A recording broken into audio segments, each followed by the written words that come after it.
Toqué este tema y hablamos sobre las matemáticas del cristianismo, porque recuerden, vimos, porque donde dos o tres se reúnen en mi nombre, allí estoy yo en medio de ellos. La sencillez, vimos la sencillez y la profundidad y grandeza del mensaje de la fe cristiana. Es con uno o dos donde encontramos la esencia, el corazón detrás. Ahí es donde empezamos a entender a Jesús. Y si por alguna razón alguna persona no ha podido escuchar esa presentación, tienen oportunidad, ya sea en la página o con algún amigo o amiga, les pueden conseguir precisamente el audio, por lo menos de ese tiempo, donde miramos precisamente el cristianismo. Hablé precisamente de uno más uno son mucho más que dos, porque nosotros sumamos, pero Jesús multiplica. La presencia de Jesús es impresionante y eso que él está prometiendo ahí en Mateo 18, versículos 19 y 20.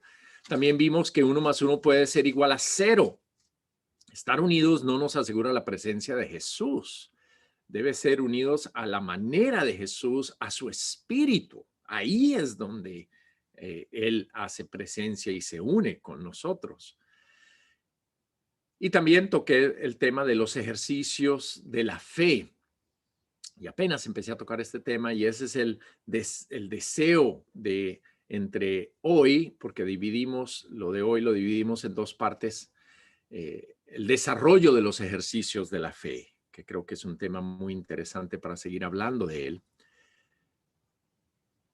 Pero antes quiero hacer la primera parte que considero que es vital, en especial ahí en Cali, Medellín, que de pronto no me han escuchado hablar tan ampliamente acerca de esto. En Bogotá hemos varios años explicado precisamente acerca de esto, pero creo que no he tenido la oportunidad de compartir con ustedes para que puedan entenderme de la perspectiva de la cual yo enseño.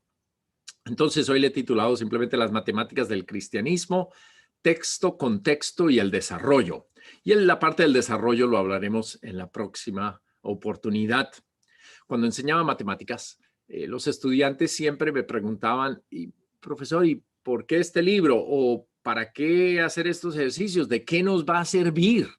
Para ellos era muy importante entender hacia dónde vamos con esto.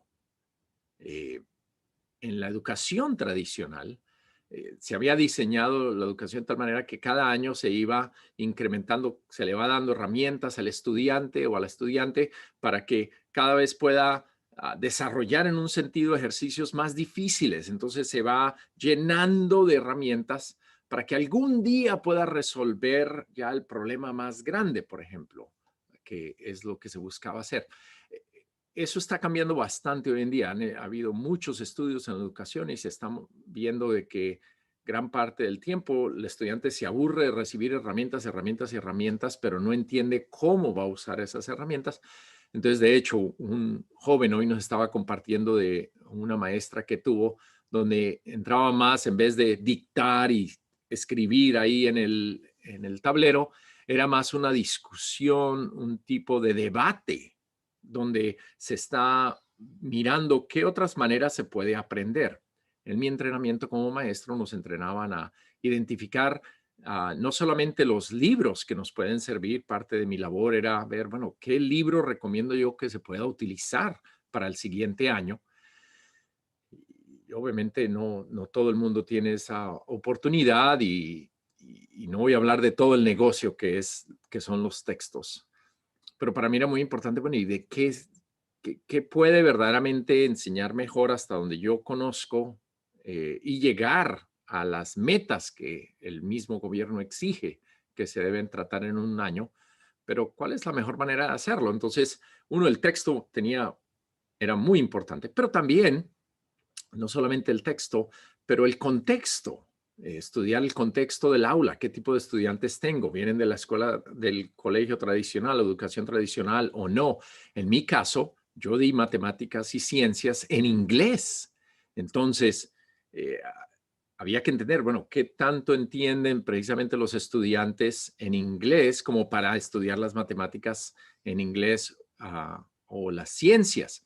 Y también de qué tipo de estudiantes son. Nos enseñaban a identificar porque no todo el mundo aprende de la misma manera. Entonces, ¿cómo identificar un aula? ¿Qué tipo de enseñanzas, métodos de enseñanza? O sea, no era algo tan sencillo como tal. Obviamente, tenía aulas muy pequeñas. En la educación tradicional es muy difícil hacer esto cuando tienes 40 o 50 alumnos en un salón de clases. Es muy difícil precisamente hacer estas diferenciaciones o identificar y poder manejar la clase de tal manera que se llegue a todo tipo de personas. Simplemente se maneja casi como una máquina. Este es el ejercicio, haga del uno al tanto y esperemos que ahí aprenda en un sentido. Ojo, en la educación tradicional, mucho de esto se está evaluando y si hay maestros ahí que me están escuchando, seguro saben de toda la evaluación que se está haciendo con respecto a la educación. Pero era muy importante entender estas partes. El texto, no podía llegar yo a una clase de matemáticas simple con un texto de cálculo. Es decir, bueno, hoy vamos a ver cálculo. No, porque no sabía ni por dónde empezar. Ah, entonces tenía que identificar el texto y el contexto también de los estudiantes. Entonces, pensando en esta analogía, si me permiten, hablemos del cristianismo, porque es de lo que venimos a ver acá. En un sentido, y por eso me veo en la obligación de hablar de esto, del texto. ¿Por qué estudiamos el texto que estudiamos? Y cuál es el texto en un sentido en el cristianismo? Lo impresionante del cristianismo es que nuestro texto es un texto vivo. Mira lo que dice en Hebreos capítulo 1, versículo 1. Hebreos 1, versículo 1, y leeré algunas escrituras, yo se las mencionaré, ustedes las pueden anotar y después las pueden leer, pero por cuestión de tiempo yo voy a ir leyéndolas mientras que ustedes llegan allá. Dios, que muchas veces y de varias maneras habló a nuestros antepasados en otras épocas por medio de los profetas, en estos días finales nos ha hablado por medio de su Hijo. O sea, aquí nos está mostrando que Dios es el que viene hablando, Dios es el que viene comunicándose, buscando conectar con la humanidad. Antes habló por medio dice, de los profetas de varias maneras y muchas veces lo hizo y por fin envió personalmente a su Hijo, dice, a hablarnos, a comunicarse con nosotros. ¿Y qué era de especial que hubiera mandado al Hijo? Dice, a este, continuando ahí en el versículo 2, a este lo designó heredero de todo y por medio de él hizo el universo. El Hijo es el resplandor de la gloria de Dios, la fiel imagen de lo que Él es y el que sostiene todas las cosas con su palabra poderosa. Y también dice Juan en el capítulo 1 de Juan, en el versículo 18, a Dios nadie lo ha visto nunca. El Hijo unigénito que es Dios y que vive en íntima comunión con el Padre, nos lo ha dado a conocer. Por eso no quería empezar solamente con el desarrollo de los ejercicios, sino antes de repasar, porque obviamente muchos ya sabemos esto, pero es repasar esto porque creo que es muy importante en el cristianismo entender qué es lo que estamos haciendo y quién es Jesús dentro de todo lo que estamos haciendo. Y acá nos muestra que Jesús, su labor, la parte que él venía a hacer era darnos a conocer a Dios, no solamente a presentarnos a Dios, sino a relacionarnos con Él, a conocer su esencia, a una relación y a vivir en íntima comunión con el Padre, como lo describe también Juan 17. Jesús es el texto vivo o la palabra o el verbo de Dios. Él es el maestro también que nos lleva a Dios, nos enseña a relacionarnos con Él y a vivir en este mundo en convivencia con el Padre y con el uno y el otro. Y hablaremos más de esto en el desarrollo, que tiene que ver todo esto de relacionarnos con Dios en nuestras relaciones con una o dos personas, como hablé hace un par de semanas. ¿Y por qué puede hacer esto Jesús? ¿Cómo es posible que Jesús pueda hacer esto? porque Él es el único que ha visto a Dios y que vive en íntima comunión con el Padre, como dice ahí. Y no solo esto, porque Él es el heredero de todo, el que hizo el universo, el que sostiene todo con su palabra poderosa. Por eso Él tiene la capacidad, la autoridad y las palabras, el texto mismo vivo de lo que Dios es, de quien Dios es, y, y viene a traernos precisamente a Él, a ese Dios, a ese Padre. En otras palabras, vino el grande, el dueño, no cualquier persona vino a hablarnos. Es el mismo heredero de todo y vino a realizar la obra más grande, traernos a Dios y llevarnos a nosotros a la presencia de Dios.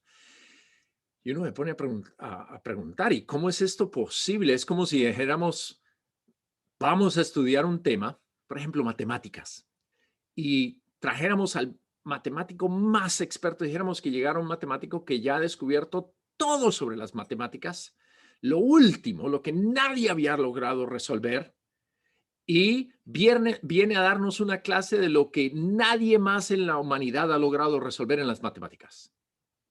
Por nuestro contexto y nuestra manera que hemos sido entrenados, pues inmediatamente diríamos, pero ¿y de qué serviría si no voy a entender? Y si lograra entender algo, pensar, ¿por qué no empezar con los más avanzados? Que ellos aprendan y luego que al sacar provecho de sus enseñanzas, se dediquen a desmenuzarlo y a explicárnoslo. Okay. ¿Qué tal? Que desarrollen un programa de varios niveles. Y ahí vamos de pronto poco a poco entendiéndolo. O tal vez pensando en Jesús, ¿por qué no empezar por partes? Pronto muéstranos primero una foto, una historia, o explíquenos versículo por versículo un libro del Antiguo Testamento y de ahí empezamos como con la idea de entender, o empezando con Génesis 1. Empiece ahí versículo por versículo. Si hubiera dado esa tarea a Jesús, no, de pronto estaría enseñando hasta que todo el mundo que hubiera quedado satisfecho. Hasta el día de hoy, no sé si hubiera logrado terminar un solo libro, yendo versículo por versículo, palabra por palabra. No, Jesús no hizo esto. Lo que hace Jesús, y esto es impresionante que hace Él, es que nos trae a Dios mismo, todo Dios. Él es el resplandor glorioso de Dios. Toda la esencia de Dios se presentó ante la humanidad y nos viene a traer precisamente lo grande, esa relación sin niveles, sin cursos, ni precursos, ni todo un caminar para lograr entender. No, de una conectó con la humanidad. Este es Dios. Entonces, cuando yo leo esto de Jesús y pienso, digo, wow, Jesús es como ningún otro, es el maestro, él es la palabra viva en él, en sus palabras, en su vida, él es el verbo, él es todo el texto, pero también el que puede enseñarlo y es el único, porque es el único que ha visto a Dios y ha venido hasta acá a contarnos quién es ese Dios. Así es de que los que aprendimos en la educación tradicional, puede ser que tengamos la misma tentación de querer estudiar a Jesús de la misma manera, pero Jesús no vino a presentarse de esa manera. No solamente esto, tenemos que hablar del contexto también. Y empecemos por el contexto del tiempo de Jesús. Él tuvo que lidiar con esto. Exploraremos más de los ejercicios de la fe en un par de semanas, si Dios permite, pero primero es necesario que abiertamente hablemos del contexto en que llegó Jesús para que podamos aún entender mejor sus ejercicios de la fe que les dejó a ellos y también pensar en nuestro propio contexto y cómo vamos a tomar esos ejercicios que ellos realizaron, pero para nosotros hoy en nuestro contexto y poder entenderle la esencia de la enseñanza a Jesús. Tres aspectos grandes que Jesús tuvo que derribar para lograr empezar su labor de darles a conocer al Padre y de llevarlos a tener una relación íntima con Él. Era una tarea titánica, pero Jesús es el maestro en esto. Y tres aspectos grandes que tuvo que derribar. Uno, la estrecha y poderosa pirámide del conocimiento de Dios. La educación de Dios o el conocimiento de Dios era un poco parecido tal vez al sistema tradicional que hemos desarrollado de la educación. Tenemos que hablar del precio y el valor de la educación, por ejemplo, hoy en día. ¿Cuánto cuesta y cuánto vale tener una buena educación hoy en día, por ejemplo? Bueno, tal vez primero tendríamos que resolver si esto es un derecho o un privilegio de pocos, por ejemplo. Pero no voy a entrar en ese tema, pero lo pongo simplemente como ejemplo. Del promedio de personas que quieren estudiar en las mejores universidades en Colombia, ¿cuánto tiene que invertir una persona en promedio en toda su vida? ¿Cuánto dinero tiene que invertir?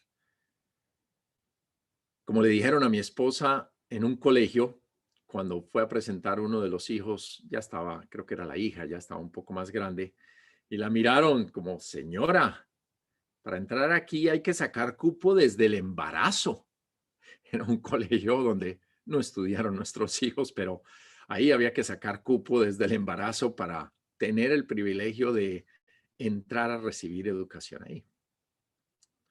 No estamos obviamente tampoco hablando de los casos excepcionales, como de ser pilo paga. No estamos hablando de estos casos, y hay de estos casos, pero lo que es el promedio de la mayoría.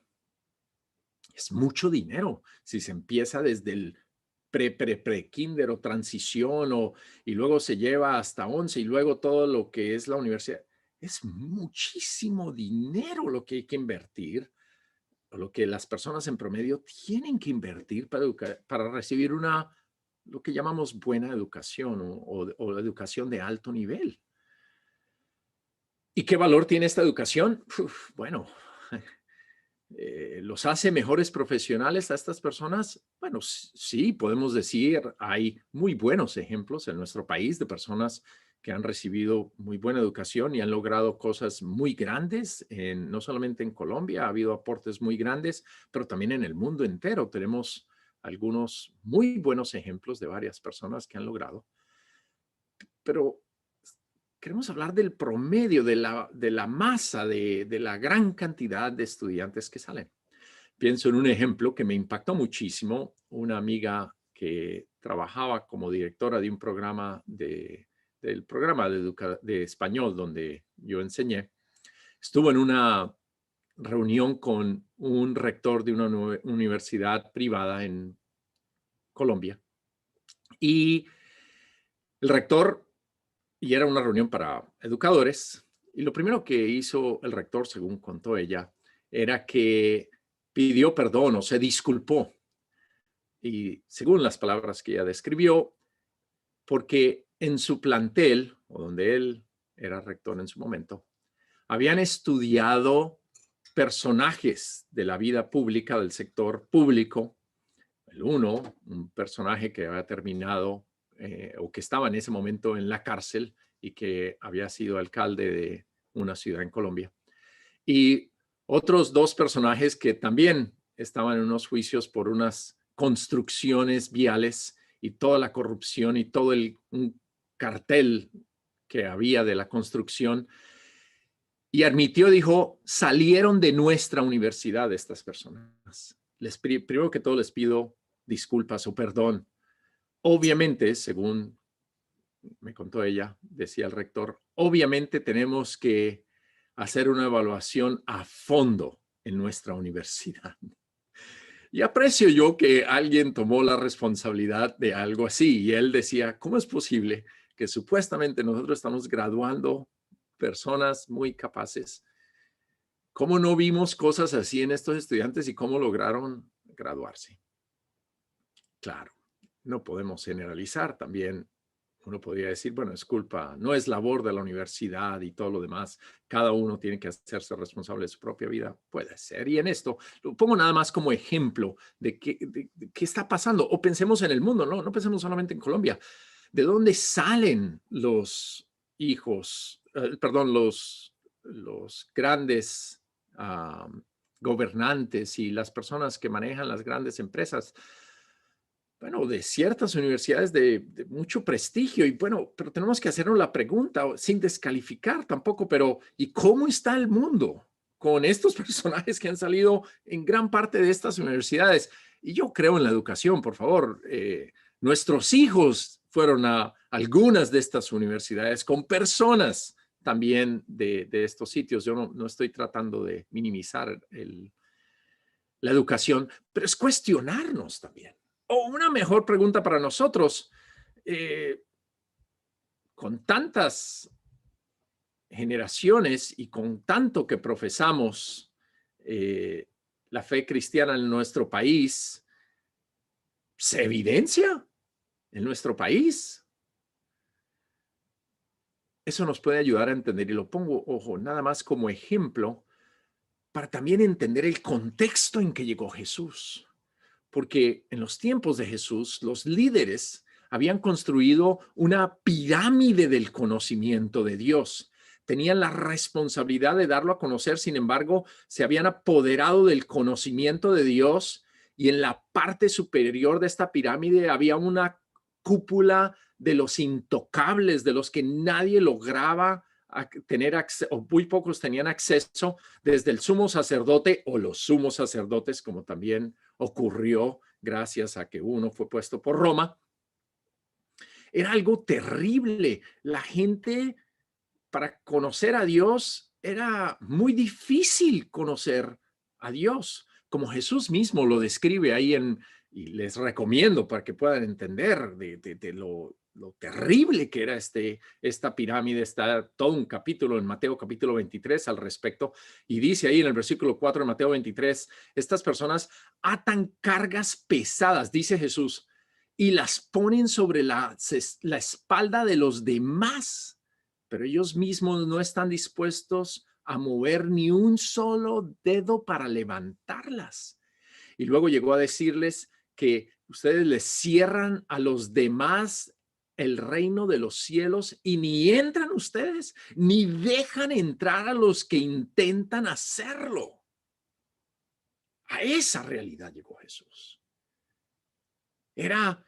Habían hecho desde el templo, pero toda la parte religiosa, que su labor era dar a conocer a Dios, no, lo habían cerrado y era algo de poder, de privilegio, de unos pocos, y el pueblo muriéndose de hambre por la falta de conocimiento de Dios. Ellos estaban muy ocupados en su gran pirámide de poder con el conocimiento de Dios. Pero Jesús, al llegar, los confrontó. Jesús derrumbó la pirámide del conocimiento de Dios. Destruyó el negocio que habían creado alrededor del conocimiento de Dios, y como dice, cuando entró al templo mismo y tira las mesas y bota el dinero, les dice, escrito está, mi casa será casa de oración, pero ustedes la han convertido en cueva de ladrones. Y esas palabras no solamente era por la venta de los animales dentro del templo y el negocio, pero por todo lo que les estoy describiendo. Era, ¿qué es esto? En lo que lo habían convertido. Ahora, solo Jesús hubiera podido hacer algo así. Él era el único, recuerden, Él es el heredero, Él es el dueño, Él es el que hizo el universo. Él era el único que tenía esa autoridad para hacer algo así, porque era la casa de su padre. Los defensores de la cúpula de la pirámide solo pudieron decir, ¿y qué señal puedes mostrarnos para actuar de esta manera? Ni siquiera, oye, tienes razón, sino bueno, ¿y qué señal nos muestras? Y luego también dice ahí que los jefes de los sacerdotes y los maestros de la ley, los dirigentes del pueblo, procuraban matarlo. Esa fue su solución. Tarde o temprano lo lograron precisamente. Pero antes de eso, Jesús logró derribar esa idea, al menos en las mentes de los seguidores, sus seguidores, que no existe tal pirámide del conocimiento de Dios y no existe tal cúpula. Y si hay alguien que está arriba, es Él y su Padre. Como también animaría a sus apóstoles, porque ellos también tenían esta tentación de querer como, bueno, como son los apóstoles, como de ponerse en un lugar de privilegio sobre los demás. Y varias veces Jesús rechaza esta idea en ellos y también en Mateo 23, él tiene algo que decirle a sus seguidores y les dice ahí en Mateo 23, versículo 5, después de que describe, mira, esta es la realidad allá, de esa pirámide, esa cúpula, quedó claro y él siendo el maestro derribó esa idea, pero también quería asegurarse que derribaran esa idea en los mismos apóstoles y les dice ahí en el versículo 5, todo lo hacen ellos para que la gente los vea. Se mueren por el lugar, versículo 6, de honor en los banquetes y en los primeros asientos en las sinagogas. Y porque la gente los salude en las plazas y los llame rabí o maestro. Claro, porque hacías el poder, exigían hasta cómo deberían llamarlos. Así era tanto el poder que esta gente usaba con el pueblo para que cuando ellos quisieran les enseñaran algo de Dios. Pero Jesús dice, versículo 8, pero no permitan que a ustedes se les llame rabí, porque tienen un solo maestro y todos ustedes son hermanos. Y no llamen padre a nadie en la tierra, porque ustedes tienen un solo padre y él está en el cielo. Ni permitan que los llamen maestro o preceptor o guía, porque tienen un solo guía, el Cristo. El más importante entre ustedes será siervo de los demás, porque el que a sí mismo se enaltece será humillado, como lo que acaba de hacer con la pirámide y la cúspide de la pirámide, los humilló. El creador del mundo, el dueño de todo, los humilló y dijo, esto no es. Delante en su propia cara, en su propio lugar donde hacían esto, les dijo lo que estaba mal. Y el que se humilla será enaltecido, hablándoles ahora a ellos. Nada de engrandecimiento porque Dios humillaría al que se engrandece dentro de esto. Nada de pirámides y mucho menos de cúpulas para dar a conocer lo que Él les había dado gratis y a través del servicio. No permitió esto ni de los apóstoles. Ahora, por favor, no me tomen a mal. Esto no quiere decir que ellos no recibían un pago. Él mismo les habló y Jesús mismo recibía sustento por lo que estaba haciendo y a los apóstoles les daban un sustento. No estamos hablando de que está mal recibir un sustento. De eso no es lo que estamos hablando. Pero es ese engrandecimiento, ese lugar que se puede poner a alguien por arriba de los demás solamente porque está impartiendo el conocimiento de Dios o Dios lo está utilizando para darlo a conocer. Otro de sus apóstoles también diría ahí en Primera de Corintios capítulo 4 versículo 9, por lo que veo, a nosotros los apóstoles, dice Pablo, Dios nos ha hecho desfilar en el último lugar como a sentenciados a muerte.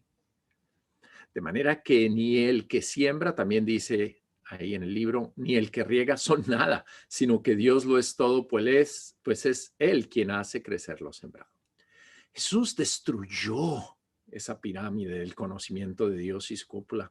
Ahora Él sería el único maestro, el único guía o preceptor, y el Padre Celestial, el único Padre. Todos los demás seríamos hermanos. Y el más importante entre ustedes, dice Jesús, será siervo de los demás. Ahora, es cierto también que él delegó responsabilidades. Efesios capítulo 4 habla precisamente acerca de esto y vemos que personas entre nosotros tienen responsabilidades y a estas personas les dio cierta autoridad para ejercer esta responsabilidad. Eso también es cierto. Yo me considero una de esas personas a que Jesús, creo, me ha delegado responsabilidad y me ha dado autoridad. Sí, me veo con alguien así. Pero estas responsabilidades deben ser desarrolladas o son de servicio y humildad, no de poder. Yo, yo sí me siento muy arrepentido porque por un tiempo sí ejercí este poder y permití que en la comunidad por un tiempo se desarrollara algo similar. De hecho, a veces sigue siendo una tentación el ir por ese camino, el de usar el púlpito o mi autoridad espiritual o mi responsabilidad en la comunidad para persuadir a las personas por el poder y no por el servicio o la humildad. Ahora, también es cierto, para ser justos, que ahora con los años me he ido enterando de que personas también usaban mi nombre para ellos también usarlo como para respaldar su ejercicio o sus deseos de poder o autoridad. Me acuerdo llegando a una ciudad en otro país y alguien me dijo, sí, fulano y fulana se casó con tal. Yo, ¿en serio? Wow, yo no sabía. Me dijeron, ¿cómo así que no sabías? A nosotros nos dijeron que tú aprobabas cada noviazgo y decidías quién se noviaba con quién y quién se casaba con quién. Mi esposa se rió. Dijo, Flavio, no, si él no logra ni acordarse, no, él no hubiera hecho algo así. Pero personas me contaron, no, no, aquí nos dijeron que tú eras el que decidías y por eso teníamos que hacerlo. Sí, es cierto, algunas personas usaron mi nombre para ellos mismos ejercer ese poder, pero también es cierto, como yo les confieso, y por eso era importante para mí comunicar esto hoy, de el arrepentimiento que tuve hace muchos años. Fue un tiempo de reflexión entre el año 2000 y 2004, donde Dios me llevó a reflexionar y a ver muchas cosas. Pude salir de Bogotá por un tiempo, estuve en Venezuela viviendo unos años y ahí empecé a recapacitar en muchas cosas. Luego fui a la Argentina y ahí también tomé otro tiempo para recapacitar. Nos sentamos con unos hermanos, con dos hermanos en especial, y al ver también, con el tiempo vimos la reacción de la iglesia y lo que estaba pasando y sobre todo la reacción a todo ese poder, a todo ese abuso de poder que hubo. Nos pusimos a reflexionar todos y empecemos con nosotros mismos. Saquemos las escrituras y reevaluemos todo lo que estamos haciendo, porque obviamente cada uno es responsable de sus propias decisiones y esto siempre ha sido así y será así delante de Dios. Pero empecemos con nuestras propias decisiones y nuestras propias posturas con respecto a esto. Y yo tuve que sentarme y humillarme delante de Dios y reconocer delante de Dios lo grave de lo que había hecho y había dejado pasar en mi propia vida.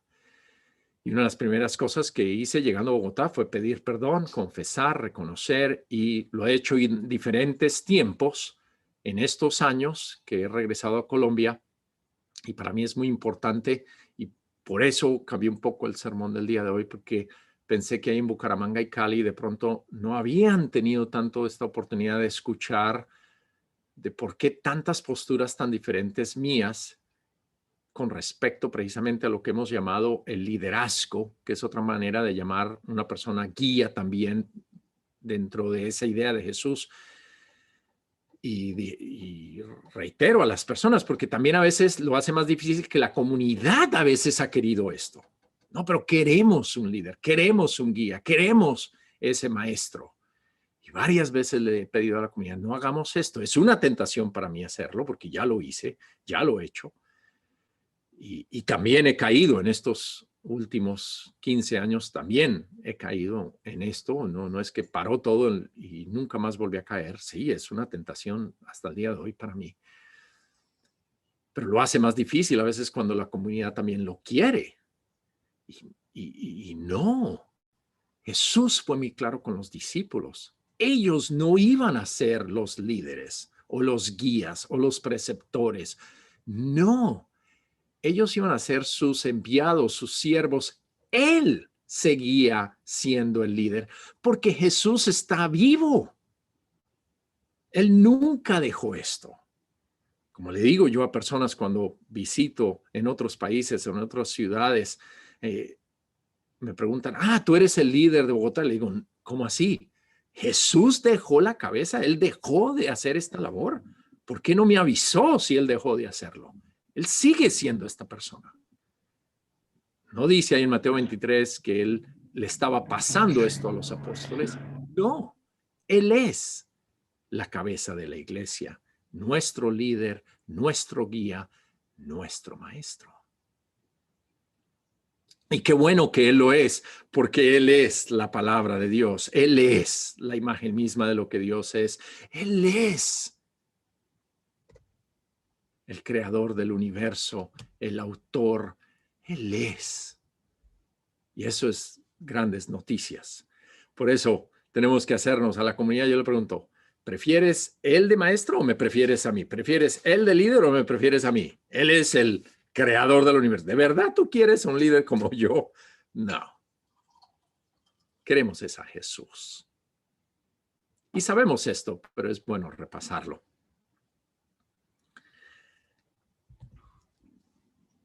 No solamente él destruyó todo esto, y podíamos terminar ahí, pero creo que también es bueno hablar de la gran fila para entrar a la pirámide.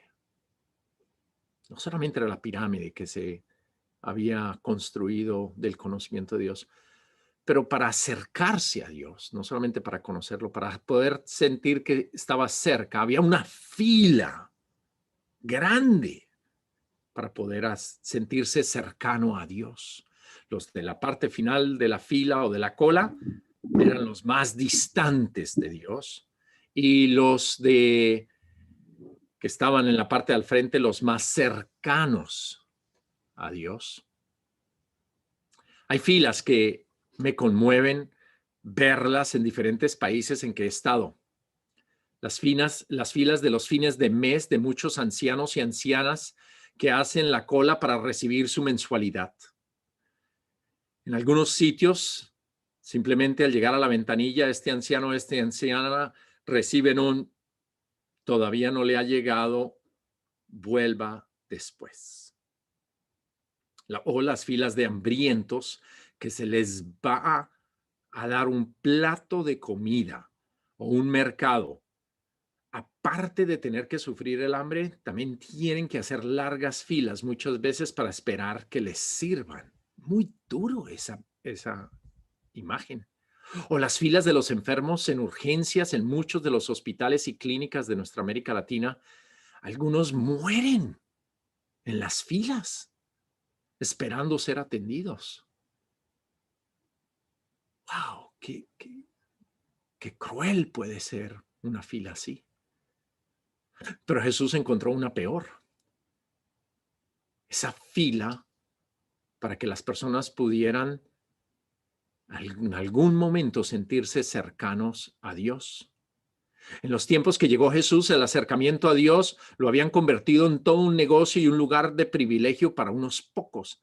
La gran mayoría del pueblo no tenía acceso.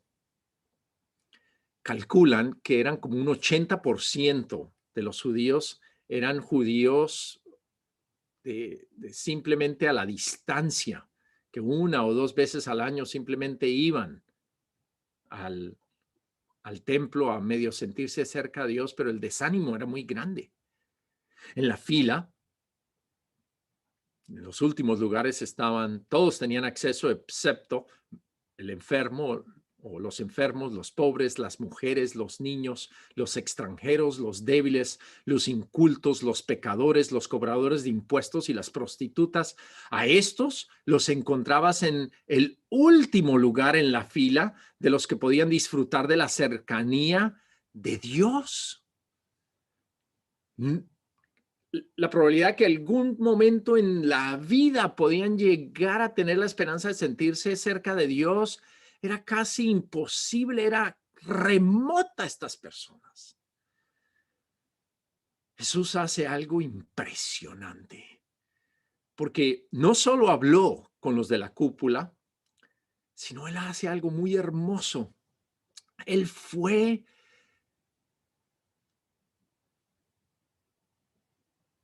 y la verdad esta imagen me conmueve.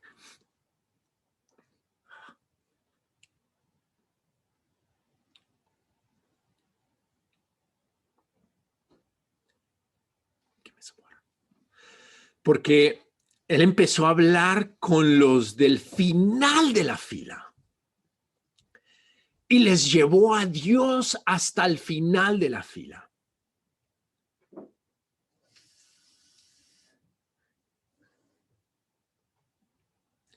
Les permitió disfrutar de la cercanía de su Padre.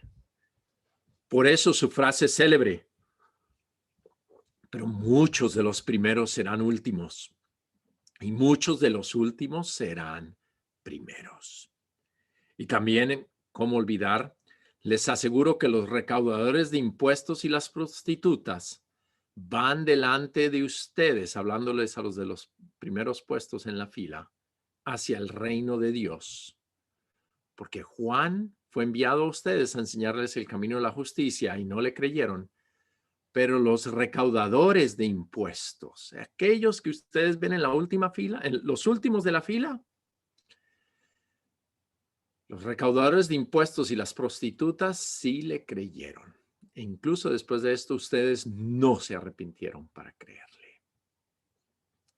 Qué hermoso esto del Hijo de Dios.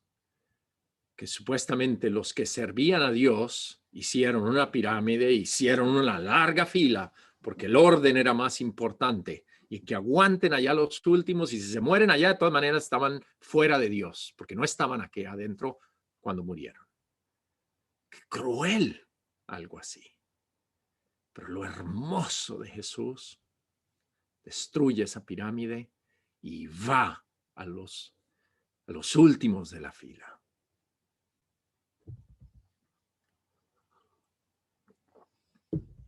Y me conmueve hasta el día de hoy, porque yo me encontraba entre algunos de esos últimos en la fila. Y allá fue donde me encontró Jesús también. No solamente esto, sino Jesús llegó hasta tan lejos a decir en Juan capítulo 6, en el versículo 45, en los profetas está escrito, a todos, escuchen bien esto, a todos los instruirá Dios. No a unos pocos, no a unos privilegiados y luego esos privilegiados instruirán a los demás. No, a todos los instruirá Dios.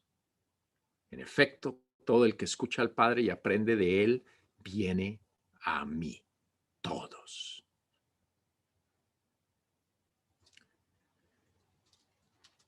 Pablo, uno de sus apóstoles, nos cuenta que dijo, de lo que Jesús dijo, dice, hablándole precisamente a unos atenienses, a unas personas que eran idólatras, los anima diciendo, buscando, animando que se acerquen a Dios, dice, esto lo hizo Dios para que el ponerlos en los diferentes sitios, ahí en Hechos capítulo 17, esto lo hizo Dios para que todos ustedes lo busquen y aunque sea a tientas, lo encuentren, aunque en verdad él no está lejos de ninguno de nosotros. Hablándole a idólatras, Dios no está lejos. ese mensaje, ese contexto del cristianismo, esa parte es hermosísima.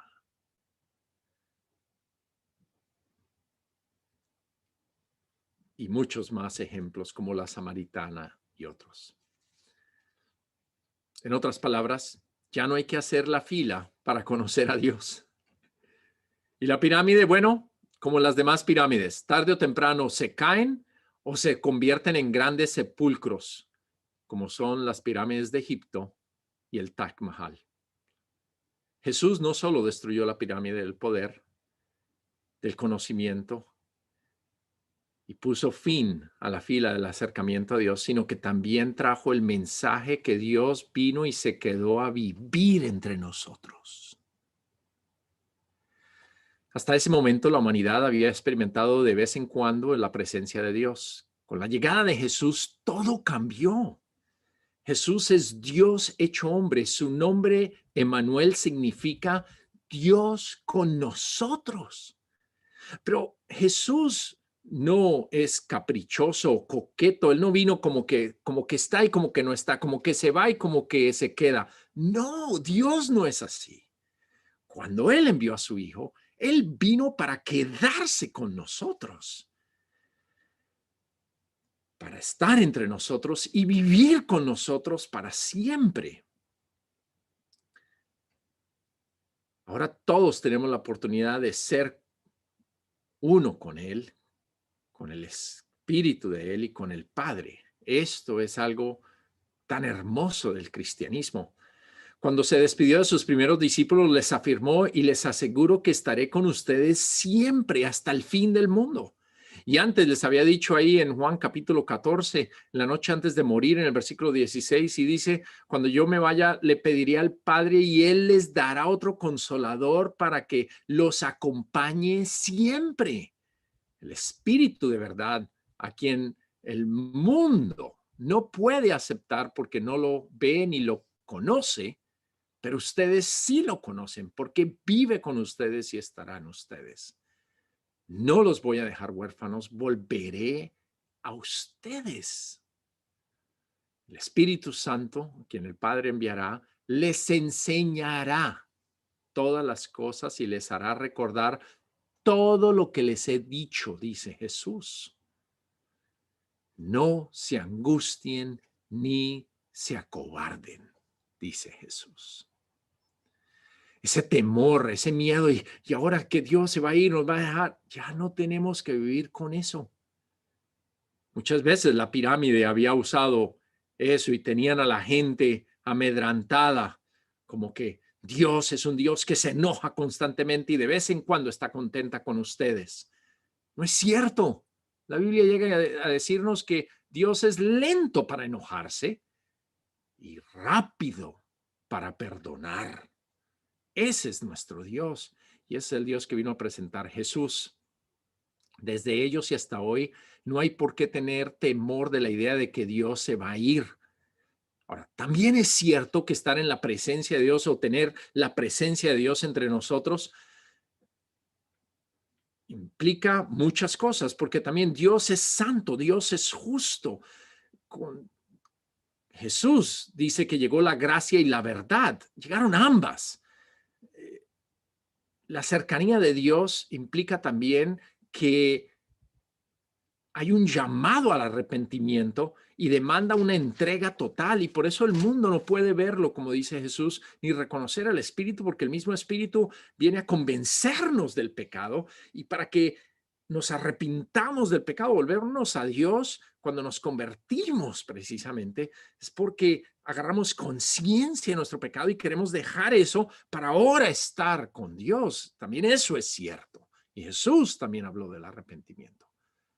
Pero lo que estamos viendo el día de hoy es, no, esas ideas que vivieron en el tiempo de Jesús y también pueden pasar el día de hoy, porque es ese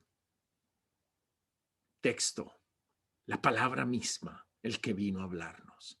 Es el creador del universo, el que vino a estar entre nosotros físicamente en su cuerpo, en esos años que estuvo, pero ahora espiritualmente, Él es el que está presente por medio de su espíritu.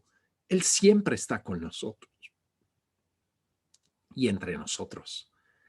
Él es, como el mismo Espíritu, como dice, el Espíritu tomará de lo de Él para recordarnos las enseñanzas de Él, del texto de la palabra viva.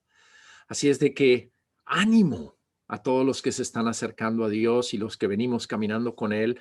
Por eso quería repasar estas cosas hoy, porque cuando hablemos de los ejercicios, hay que tener esto en mente. ¿De qué se trata todo esto? Es de relacionarnos con Dios. Jesús vino, fue a traernos a Dios, una relación, una cercanía con Él, no un listado de reglas o ejercicios para que nos portemos mejor. No, es la unión con Dios, es a Dios mismo a lo que vino a traernos Jesús. Y en su tiempo, y hasta el día de hoy, destruyó la gran y estrecha pirámide del conocimiento de Dios. No, eso no existe ya. Ahora podemos tener acceso directo a Dios.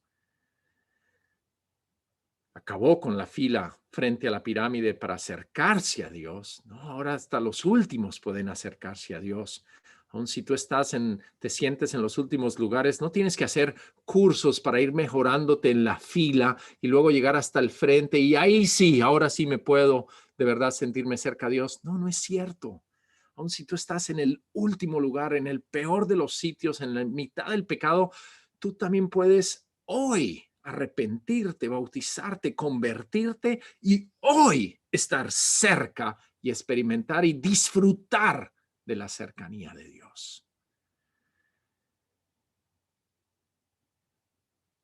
Y disfrutar de la presencia continua de Dios. No se va a ir. Va a estar con nosotros hasta el final. Y ahora sí, el desarrollo. Vengan y verán. Y eso será en 2 semanas. Vengan y verán. Pero pensemos en esto mientras que tomamos del pan y del vino. Me vi en la obligación de hacerlo con ustedes, de repasar, porque seguro que para muchos de ustedes esto ya es muy obvio, pero creo que es bueno de vez en cuando repasar estas cosas y celebrar a nuestro Señor Jesús. Oremos por el pan y por el vino.